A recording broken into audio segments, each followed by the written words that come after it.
Let's quickly talk about startup traction this year. So, if you have a new company, if you have a startup, you need to really pay attention to traction because this is one of those metrics that are going to help you differentiate yourself in the eyes of investors, in the eyes of VC firms, in the eyes of business lenders and other stakeholders.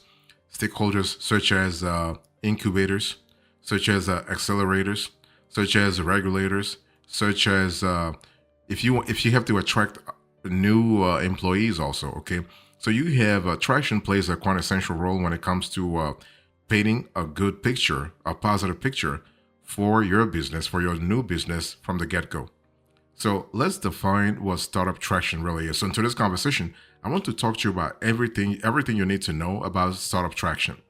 But let me first define for you what the concept really means. So startup traction is the initial process of a startup company progressing to the point of product market fit. So if you want to get to that PMF level, product market fit, you got to have traction. In simple words, traction is real life proof that the product or service that you have actually worked on for so many months or even years is more than just a concept and can attract customers and generate profits. And like I said, VC firms pay attention a lot to PMF, product market fit, because for them to actually invest $100,000 or $1 million or $10 million in your business in exchange for equity, they have to make sure that your product market fit is actually solid. Okay, so investors use a startup traction. Investors in general, by the way, okay, they use startup traction as a criterion to evaluate startup momentum and define whether a business is likely to succeed or fail. And business traction can be measured using a wide range of metrics, such as the number of registered and active users, customer acquisition cost, or monthly recurring revenue, depending on the industry and type of company. Okay, every industry is different. Some niches have pretty clear traction metrics, while others you might need to do a little bit of work. But the cool thing is that nowadays you have software that can really help you. You don't have to do things manually, or you don't even have to guess whether or not you have traction. So if you think about startup traction, you got to really ask yourself, why is this number? Why is this phenomenon? Why is this process so important to startups? Well, there are a couple of reasons, but the top three reasons why basically traction is important for startups. You have the ability to scale the business, the ability to attract investors to get funded, and number three, to build awareness and trust, right? It's all about having credibility in the end. So when I say scale your business, basically you want to grow. Okay. If you want to grow as a startup, you need to have the traction. Measuring traction metrics helps to keep track of growth and stay focused on long-term goals, right? So you want to stay focused on long-term goals, especially when it comes to credibility. So without properly defined and monitored traction, it might be difficult for startups to move in the right direction and see what needs to be changed to scale and reach PMF, product market fit. So high traction shows the progress of the business, whereas lack of traction may be a sign that the company needs to pivot, right? I mean, because you can start in a specific business model, but in the end, not in the end, in the process, you might have to pivot through feedback, through the market feedback, or through feedback from your own team. Okay, so that's the first reason why traction is important for your startup. The second reason why it's important is that you have the ability to attract investors to get funded. When I say investors, all kinds of investors, okay? VC firms, but also angel investors or other investors. So investors are looking for returns, and traction is one of the main factors they evaluate to determine if the company will be successful or not, right? So investing in businesses with existing traction decreases the risk of failures and money loss, okay? Therefore, the higher the traction your company generates, the more money you are likely to fundraise, okay? That's what you want. You want to really increase the traction as much as possible. Make sure to include a slide with traction numbers in your pitch deck to support your startup idea with feasible results, right? It has to be concrete, okay? And next, you want to build awareness and trust. Here, I'm talking about the accountability, the credibility, okay, the validation aspect of things. So your startup can use existing traction to generate more traction. For example, your company's success represented by traction might create buzz on social media, which will increase awareness and bring more active users. At the same time, traction indicates credibility and ability to deliver, which is a great leverage to use in building relationships and partnerships with other companies. So now that I've explained to you what startup traction is and why is it important, how do you measure it? How do you measure traction into this world? Okay. Now, business traction can be measured in various ways depending on the type of startup and industry. Like I said, every industry is different, every niche is different, and also the investor that you are talking to might use different analytics, different metrics to judge or to assess metrics. Okay. Now, let me give you a few metrics, a few crucial traction metrics that will help you to grow your startup business. You have unit economics and revenue, competitive advantage, product market fit. So, product market fit, the PMF, market size and market penetration. Okay, so let me first talk to you about unit economics and revenue. So, unit economics and revenue is actually those two are used to calculate the financial stability of a business model and predict potential profit. So, revenue is one of the main indicators of business traction that shows how well the startup is monetizing its product. It's important not only for investors, but also for startups themselves to actually identify, let's say, if their marketing and sales strategies are working well. So, unit economics measures how much profit a company makes per one business unit, such as a product, service, or a customer. Okay. The way you should calculate your unit economics mostly depends on your particular business model. So, the most common and basic way to do this is by dividing your customer lifetime value, your LTV, by customer acquisition cost, your CAC. However, there are other metrics worth your attention. So, the monthly recurring revenue, your MRR, your annual recurring revenue, your ARR, your average revenue per user, your ARPU, your RPU, the average order value, the churn rate, the retention rate, and the discount rate. Now, you also have the competitive advantage, okay? So, to stand out in a crowded market, your startup needs to offer something distinctive, such as a unique product feature, cost efficiency, or superior customer service. Now, such differentiation not only attracts customers but also ensures sustainability by creating barriers to entry for competitors. So, innovation will help your startup maintain a competitive edge in its respective markets. It also enables your business to adapt swiftly to changing market demands, keeping you ahead of the curve. And so, to prove your competitive advantage, you want to consider the following factors. So, you have UVP, unique value proposition, proprietary technology, intellectual property, network effects, brand recognition, customer loyalty, and strategic partnerships.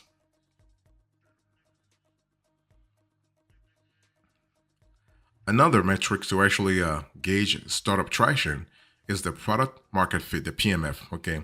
Now, PMF is about how well your product or service meets what your target customers need.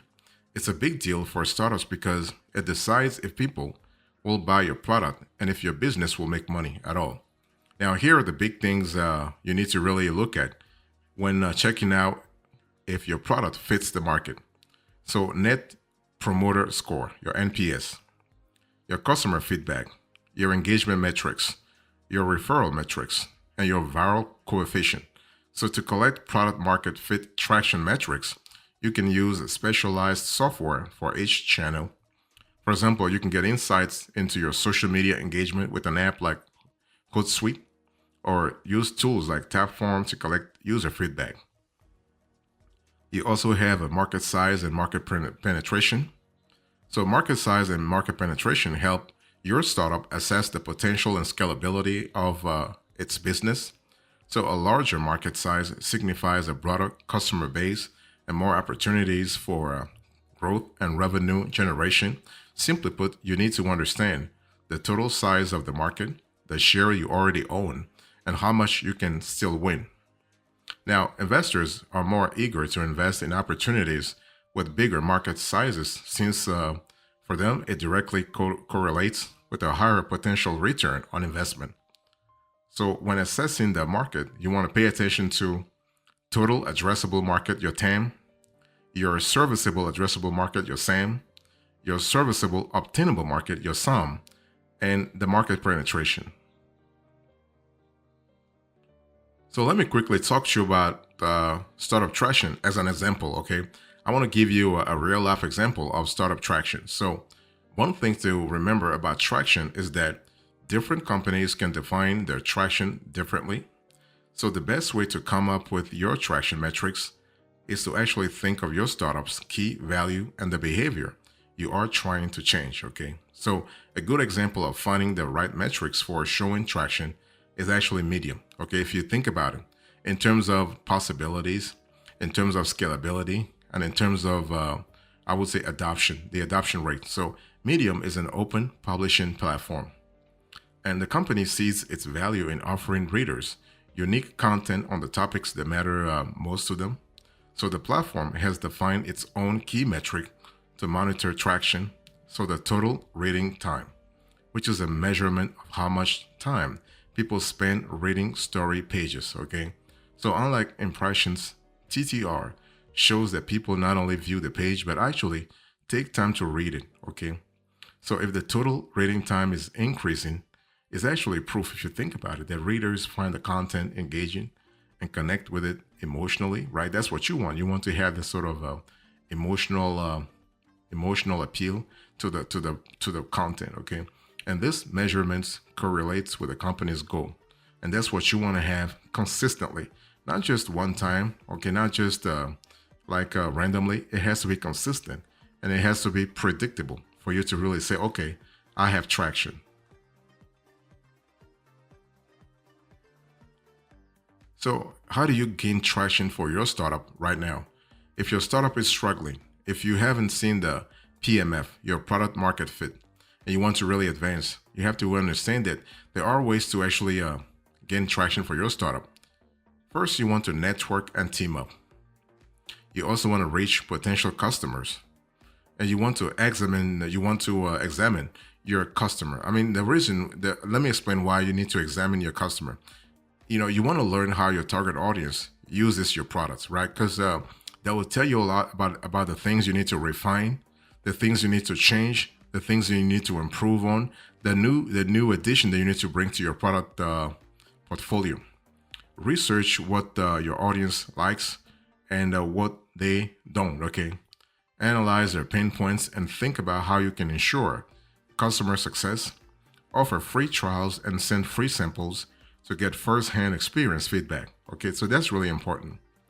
And you want to track behavioral patterns, conduct conjoint analysis and user interviews, and so you can adapt your product to customer needs actually. Okay, and this is also really important from a flexibility point of view.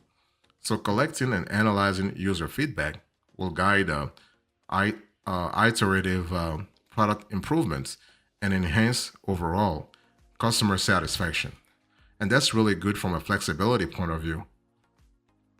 And when I say network and team up, you want to explore your field and discover communities and influencers you can connect with. You want to reach influencers in your industry and offer them your product.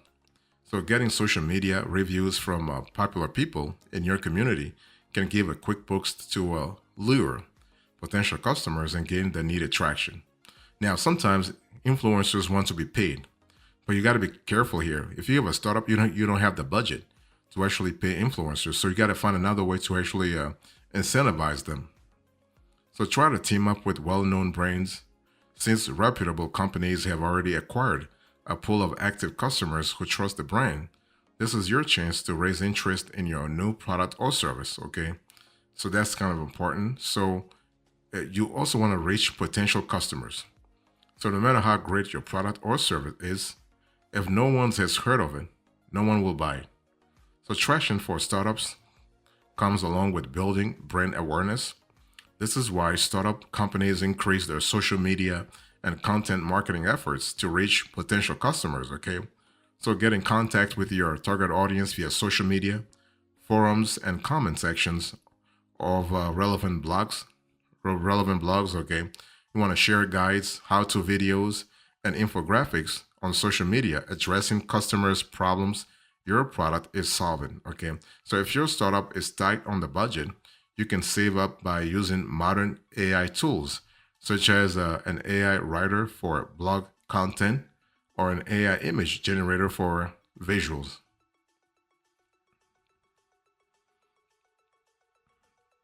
So, in conclusion, if you think about startup traction, you have to think about revenue, but most importantly, you have to think about momentum. Okay. So, traction is actually the initial process of your company growing and also proving that its product or service is appealing to customers and can really generate profits. If you can really show that, then you really are able to get the investment that you need because if you have traction, that means you have potential to increase your revenue. Okay. And that's important. So, getting startup traction is both challenging and vital. So, this concept is actually a lot of entrepreneurs still think of this concept as baffling because there are different types of traction and various ways to measure them. I mean, the most important thing is that the moment your brand starts gaining traction, it becomes more appealing to investors. Okay, that's actually the bottom line. So traction indicates growth and potential that your product is worthy. So if your product is worthy, it means that your company and brand overall are worthy to investors too. Okay. So now, how much traction is enough traction? So it depends on your industry. It depends on your niche. There is a common saying that no traction is enough traction. However, there is a turning point when investors are ready for funding as soon as your traction proves that your ideas aren't just on paper, but are supported by physical metrics showing the growth of your startup. Okay. So why is traction important for potential investors? Because they have to put money into your company, and the higher your traction, the higher the higher the revenue potential, and the lower the risk factor. Because investors, when they actually invest in a company, they look at the risk factor. It's like lenders too, business lenders. Okay, so the lower the risk factor, this makes a startup more attractive, your startup more attractive and reliable option when it comes to investment. Okay, so one thing you need to understand here is that when you want to show your traction to investors, you have to really consider a startup traction slide. This is the slide that should prove that your startup idea has a product market fit. So choose the metrics that best support your brand's growth. Consider both quantitative indicators such as unit economics, website analytics, and engagement metrics in your sales dashboards, as well as qualitative factors such as intellectual property and also strategic partnerships.